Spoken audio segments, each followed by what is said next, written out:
Hello student, मैं सनी आप सभी का स्वागत करता हूं आपके अपने चैनल इलेक्ट्रिकल रिसर्च एकेडमी के ऑनलाइन पोर्टल पे।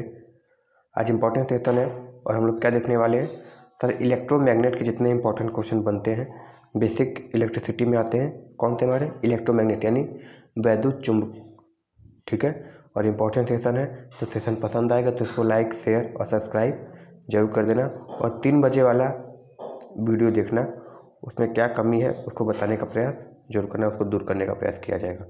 ठीक है, चलो सेशन आगे बढ़ाते हैं और देखते हैं आज का पहला क्वेश्चन क्या है कि किसी चुंबक के चारों ओर का वह क्षेत्र जिसके में उसके प्रभाव का अनुभव किया जा सके उसे क्या कहते हैं? तो किसी चुंबक के चारों ओर का वह क्षेत्र जिसमें उसके प्रभाव का अनुभव किया जाता है उसे हम क्या कहते हैं? तरचुंबकीय क्षेत्र कहते हैं। क्या कहते हैं? तरचुंबकीय क्षेत्र कहा जाता है। क्या कहा जाता है? चुंबकीय क्षेत्र। चुंबक क्षेत्र मतलब सर मैग्नेटिक फील्ड होता है। ठीक है, इसको याद रखना, चुंबकीय क्षेत्र। जैसे उसमें इलेक्ट्रिक फील्ड होता है, इसमें क्या होता है? मैग्नेटिक फील्ड होता है। सही है, तो इसका ऑप्शन नंबर डी सही हो जाएगा। नेक्स्ट क्वेश्चन देखो, चुंबकीय फ्लक्स का प्रतीक तथा मात्रक क्या होता है? तो देखो, चुंबकीय फ्लक्स का प्रतीक किस में दिखाया जाता है? सर हम जानते हैं कि फ्लक्स को हमेशा फाई में दिखाते हैं। और इसकी इकाई क्या होती है? देखो, इसकी इकाई की बात करें तो सर इसकी इकाई तो वेबर भी होती है, सर इसकी इकाई मैक्सवेल भी होती है, तो कई सारे होते हैं। ठीक है, इतना याद रखना। तो सर हमारा ऑप्शन नंबर क्या हो जाएगा? डी सही हो जाएगा। ऑप्शन डी सही हो जाएगा। सही है, चलो आगे देखते हैं। क्वेश्चन नंबर 4 क्या कहता है? चुंबकीय फ्लक्स का अन्य मात्रक क्या है? अब देखो, वही चल रहा था, चुंबकीय फ्लक्स का अन्य मात्रक क्या है। तो अभी पढ़े थे चुंबकीय फ्लक्स का मात्रक फाई, जिसको हम लोग क्या बोलते हैं? वेबर बोल रहे थे। ठीक है, और इसको एक और नाम से जानते हैं, जिसको क्या बोलते हैं? मैक्सवेल भी बोलते हैं। ठीक है, और याद रखना 1 weber is equal to 10⁸ max. और ये सवाल बहुत ज़्यादा पूछा जाता है। कौन सा? ये वाला, ये बहुत ज़्यादा इंपॉर्टेंट है और सबसे अधिक यही पूछा जाता है। तो इसका आंसर नंबर क्या हो जाएगा हमारा? ए सही हो जाएगा। मैक्सवेल बोलते हैं। ठीक है, और ये याद रखना किसके बराबर होता है। सही है, चलो अगला क्वेश्चन देखते हैं। क्वेश्चन नंबर 5 कि चुंबकीय फ्लक्स घनत्व का मात्रक बताइए क्या होता है? तो चुंबकीय फ्लक्स घनत्व का मात्रक क्या होता है? तो चुंबकीय फ्लक्स घनत्व का मात्रक सर होता है, इसको हम लोग दिखाते हैं बी से। चुंबकीय फ्लक्स घनत्व किससे लिखा जाता है? बी से। और बी बराबर क्या होता है सर? फाई अपॉन ए। इस पर न्यूमेरिकल आता है, याद रखना। यानी ये जो समीकरण है ये बहुत ज़्यादा इंपॉर्टेंट है। बी बराबर फाई अपॉन ए। फाई यानी इसकी बात करें तो सर ये तो वेबर हो जाएगा, और ये एरिया है, एम्पियर मत समझना, एरिया है, यानी सर ये क्या हो जाएगा? मीटर स्क्वायर हो जाएगा। तो क्या निकल के आएगा सर? वेबर पर मीटर स्क्वायर। तो क्या हो जाएगा हमारा? ऑप्शन नंबर डी सही हो जाएगा। देखो याद रखना, अगर यहाँ पे टेस्ला भी दिया है तो टेस्ला भी सही हो जाता। ठीक है, याद रखना, क्योंकि टेस्ला भी इसकी इकाई होती है। सही है ना? तो ऑप्शन नंबर डी हमारा सही हो जाएगा और इस पर न्यूमेरिकल पक्का आते हैं। सही है, चलो अगला क्वेश्चन देखते हैं। एक टेस्ला बराबर क्या होता है? देखो वही क्वेश्चन आ गया ना, एक टेस्ला बराबर किसको कहते हैं? तो अभी बोले कि सर बी को हम चाहें इसकी इकाई टेस्ला भी लिख सकते हैं, और बी की इकाई हम क्या पढ़े थे सर? बी बराबर क्या होता है? वेबर पर मीटर स्क्वायर। यही देख रहे थे, यानी हम चाहें तो लिख सकते हैं कि सर टेस्ला बराबर वेबर पर मीटर स्क्वायर। सही है, तो यहाँ पर क्या हो जाएगा हमारा? ऑप्शन नंबर सी 1 टेस्ला बराबर 1 वेबर पर मीटर स्क्वायर सही हो जाएगा। ठीक है, आगे बढ़े। देखो अगला क्वेश्चन क्या कहता है? स्थायी चुंबक किस धातु से बनाए जाते हैं? स्थायी चुंबक किस धातु से बनाते हैं? स्थायी मतलब परमानेंट की बात हो रही है।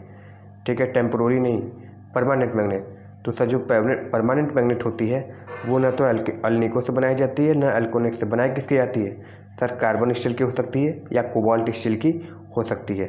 ठीक है, उपयोग सभी नहीं, अल्निको का तो हम प्रयोग करते हैं। ठीक है, तो हमारा क्या हो जाएगा? ऑप्शन नंबर बी सही हो जाएगा। ठीक है, ऑप्शन नंबर बी सही हो जाएगा। तो याद रखना अल निको यानी तो इसमें क्या मिला होता है सर, अल निको होगा यानी एल्युमिनियम होगा, निकिल होगा और कोबाल्ट होगा। तो वो किसके लिए होता है सर, टेम्पोररी मैग्नेट के लिए होता है। परमानेंट के लिए हमेशा कार्बन स्टील या कोबाल्ट स्टील का प्रयोग किया जाता है। सही है। चलो, तो सेशन पसंद आया। क्वेश्चन तुमको लग रहा होगा कि सर इसी टाइप के क्वेश्चन तो पूछे जाते हैं हर एग्जाम में। ठीक है, तो सेशन बाबू लाइक कर दो, शेयर कर दो, और चैनल पे नए आ रहे हो और पहली बार देख रहे हो तो सब्सक्राइब कर लो। क्योंकि एनालिसिस जब देखते हैं तो अधिकतर जो वीडियो है जो देखने वाले होते हैं वो अनसब्सक्राइबर ही होते हैं। ठीक है, यानी लगभग 60% से भी ज़्यादा वही देखते हैं जो अनसब्सक्राइब नहीं करते, बस देख कर निकल जाते हैं। ठीक है बाबू, तो देख बाबू सब्सक्राइब कर दोगे तो कोई मेमोरी जाता नहीं है, शायद हमको जहाँ तक पता है, ना कोई मेमोरी जाएगा ना कोई डाटा जाएगा। ठीक है, तो सब्सक्राइब कर दो और नोटिफिकेशन मिलता है, डेली 2 लेक्चर आता है और तुमको भी मद्देनज़र रख के तुम्हारे लिए बनाए जाते हैं, खासकर ALP टेक्नीशियन और UPPCL टीच 2 के लिए। तो कर दिया करो, ठीक है, हमको भी मोटिवेशन मिलेगा। सही है ना। चलो अगला क्वेश्चन देखें। क्वेश्चन नंबर 6 था। हाँ देखो, किसी चुंबक में चुंबकत्व का अस्तित्व तभी तक विद्यमान रहता है जब तक कि इसकी कॉइल में विद्युत धारा प्रवाहित होती है। तो ऐसे को क्या कहते हैं, तो सर ऐसे को बोला जाता है क्या, तो ऐसे को बोला जाता है सोलेनॉइड। सोलेनॉइड का नाम सुने होंगे, जिसको क्या बोलते हैं, तो इसको बोलते हैं परिनालिका। क्या बोलते हैं सर, परिनालिका बोलते हैं। ठीक है, इसमें कुछ इस प्रकार से होती है। ठीक है, इसके ये इसमें कोर होते हैं, क्रोड होते हैं, इस पर सप्लाई दे देते हैं। जब तक इसमें सप्लाई रहता है तब तक ये क्या होता है, नॉर्थ पोल साउथ पोल जो भी हो बनाते हैं, वो धारा के हिसाब से होता है, धारा की दिशा हिसाब से, धारा की दिशा बदल जाएगी तो साउथ नॉर्थ नॉर्थ साउथ हो जाएगा। तो जब तक इसमें धारा रहती है तब तक ये चुंबक बना रहता है। और तुम चाहो तो चुंबक का मान कम ज़्यादा भी कर सकते हो। कैसे, इसमें बहने वाली धारा का मान कम ज़्यादा करके, चाहो तो तुम इसमें बहने वाली धारा का मान ऊपर नीचे कंट्रोल करके इसके गुणों को, यानी चुंबक की जो स्ट्रांगनेस है, जो कि ताकत है, स्ट्रेंथ है, उसको कम ज़्यादा कर सकते हो। तो सर विद्युत धारा का प्रयोग करके हमेशा क्या बनाते हैं, अस्थायी चुंबक बोलो। ठीक है, यानी क्या होता है, टेम्प्रोरी होता है, परमानेंट नहीं होता है। तो सर टेम्प्रोरी मैग्नेट बनाए जाते हैं, अस्थायी चुंबक बनाए जाते हैं। ठीक है, इसको याद रखना। सही है ना। चलो आगे देखते हैं, नेक्स्ट क्वेश्चन क्या है हमारा, कि सर अस्थायी चुंबक का प्रयोग कहाँ किया जाता है। तो याद रखना, स्थायी चुंबक का प्रयोग, अस्थायी चुंबक, याद रखना। तो अस्थायी चुंबक का प्रयोग सर हम विद्युत घंटी में करते हैं सॉरी, हाँ सर बिल्कुल करते हैं, क्योंकि जब हम उसमें करंट फ्लो कराते हैं तो हमारा जो कॉइल होता है वो चुंबक का काम करने लगता है, और क्या होता है, वो जो गोंग होता है वो जाकर बार बार क्या होता है, स्ट्राइक होने लगता है, जिससे क्या होती है, वो घंटी की तरह बजने लगता है। और जब करंट हटता है तो गोंग भी छोड़ देता है, तो दूर आता है, फिर जब चुंबक बनेगा तो खींचेगा, दूर होगा, खींचेगा, दूर होगा, खींचेगा, दूर होगा, खींचेगा, यानी वो टन टन टन टन की आवाज़ आती रहती है। तो सर विद्युत चुंबक में ऑफकोर्स प्रयोग होता है। मोटर और जनरेटर में, हाँ सर होता है। देखते हैं जब मैग्नेटिक फील्ड बनाते हैं तो क्या होता है, जब करंट होता है तभी उसमें रोटर घूमना स्टार्ट करता है, यानी खुद का जब तक करंट है तब तक क्या होता है, वो चुंबक बना रहता है, तो पक्का होता है। और विद्युत यंत्र में तुम जानते हो कि सर डिफ्लेक्टिंग टॉर्क जो होता है वो मैग्नेटिकली उत्पन्न होता है, यानी विद्युत चुंबक के कारण ही क्या होता है, डिफ्लेक्टिंग टॉर्क होता है, यानी जब तक उसमें करंट रहता है तब तक उसमें डिफ्लेक्टिंग टॉर्क रहता है। जैसे ही तुम करंट हटाते हो उसकी नीडल जीरो पे वापस हो जाती है, यानी सभी में प्रयोग होता है। यानी यहाँ पे हम कह सकते हैं कि सर इसका आंसर क्या हो जाएगा हमारा, उपयुक्त सभी, ऑप्शन नंबर डी सही हो जाएगा। सही है। चलो अगला क्वेश्चन देखें। दाएं हाथ का नियम राइट हैंड रूल का किस चीज़ को प्रयोग करने के लिए प्रयोग किया जाता है। इससे 2 सवाल बहुत ज़्यादा पूछे जाते हैं। ठीक है, पहला कि जो दाएं हाथ का नियम था वो किसका था, तो सर ये जो नियम था फराडे का था कि फ्लेमिंग का था। तो सर ये फराडे का नहीं था, किसका था, फ्लेमिंग का था। और सबसे ज़्यादा कन्फ्यूजन इजी में हो जाता है, आता है Faraday left hand, Faraday right hand, Fleming left hand, Fleming right hand, तो कन्फ्यूज जाते हैं किसका था यार, राइट हैंड लेफ्ट हैंड तो समझ में आ रहा है, ये फ्लेमिंग तक फराडे, तो फ्लेमिंग का राइट हैंड रूल होता है। दूसरा क्वेश्चन ये पूछेगा कि फ्लेमिंग का राइट हैंड रूल प्रयोग कहाँ होता है, तो सर फ्लेमिंग का राइट हैंड रूल पर हमेशा प्रयोग होता है जनरेटर में प्रयोग होता है। तीसरा क्वेश्चन ये पूछेगा यही कि सर राइट हैंड रूल में दाएं हाथ के नियम के अनुसार क्या दिशा, किस चीज़ की दिशा ज्ञात करने के लिए प्रयोग की जाती है। तो देखो हमको पता है कि सर जी जनरेटर में क्या होता है, ईएमएफ बनता है। क्या बनता है, ईएमएफ बनता है। तो किसकी दिशा ज्ञात करने के लिए प्रयोग किया जाता है, तो सर विद्युत वाहक बल की दिशा ज्ञात करने के लिए प्रयोग किया जाता है। ठीक है, ईएमएफ जिसको बोलते हैं, तो ईएमएफ का प्रयोग करते हैं।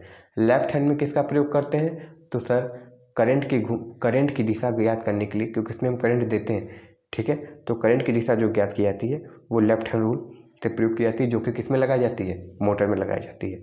इस चीज़ को याद रखना। सही है, चलो नेक्स्ट क्वेश्चन देखें अगला। मैक्सवेल का कॉर्क स्क्रू रूल की दिशा ज्ञात करने के लिए प्रयोग किया जाता है। कॉर्क स्क्रू का नियम क्या प्रयोग करने के लिए कहते हैं जी, देखो जब तुम कॉर्क यानी जब तुम किसी स्क्रू को कसते हो, ठीक है, मैक्सवेल ने क्या बोला, जब तुम किसी स्क्रू को कसते हो तो स्क्रू हमारी कहाँ होती है, अंदर की तरफ जाती है। जैसे मान लो ये स्क्रू है, ठीक है, इसको जब तुम कसोगे तो क्या होगा, नीचे की तरफ जाएगी। तो नीचे की तरफ जाएगी तो किसकी दिशा दिखाती है, सर ये दिखाती है धारा की दिशा। ठीक है, और किस दिशा में घुमा रहे होते कसने के लिए, तो सर इस दिशा में घुमा रहे होते। तो जो ये जो दिशा होती है हमारी, ये किसकी होती है, सर चुंबकीय क्षेत्र की दिशा होती है। किसकी, सर चुंबकीय क्षेत्र की दिशा होती है। ये जो घूम रहा होता है ये चुंबकीय क्षेत्र की दिशा होती है। ठीक है, और ये जो नीचे जा रहा होता है किसकी दिशा होती है, धारा की दिशा होती है।